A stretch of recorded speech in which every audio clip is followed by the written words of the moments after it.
Hello ఏ digit people ఎలా ఉన్నారు? పూజిత water plant పక్కనే మల్లేశ్వరి హైట్స్ ఉందన్నమాట. దానికి ఆపోజిట్ మనకి సూపర్ మార్కెట్ ఉంది. వెంటనే దాని పక్కన వచ్చేసరికి ఎగ్స్ కానీ, చపాతీస్ కానీ, అలానే హోటల్ కానీ అన్నీ ఉన్నాయి. ఈ లైన్ చాలా పెద్దది.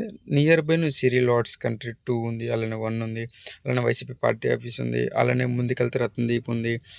సూర్యోదయం ఉంది. అలానే జూడియో ఉంది. ఇలా మరెన్నో ఉన్నాయి. సో, ఈ ప్లేస్ చాలా ప్రైమ్ లొకేషను. సో, మిస్ అవ్వద్దు. అలానే మీకు వేరే సంబంధించినవి అంటే లైక్ మీ హౌసెస్ సంబంధించినవి రెంటల్‌గా ఉన్నాయా? అవి మాకు చెప్పాలనుకున్నారా? చెప్పండి. వెంటనే వచ్చి మా ఛానెల్‌లో అప్‌లోడ్ చేసుకుంటాం. ఓకే. వారికి సంబంధించిన ఎవరైతే ఉన్నారో మల్లేశ్వరి హైట్స్‌లో రెంటల్‌గా ఉంది. వాళ్ళ నంబర్ మీకు చూపిస్తున్నాను. ఇది పర్సనల్‌గా మనం మీడియేటర్‌గా వర్క్ చేస్తున్నాం. మనది A to Z 5 stars service. So, miss అవ్వద్దు. సబ్స్క్రైబ్ చేసుకోవచ్చు కదా!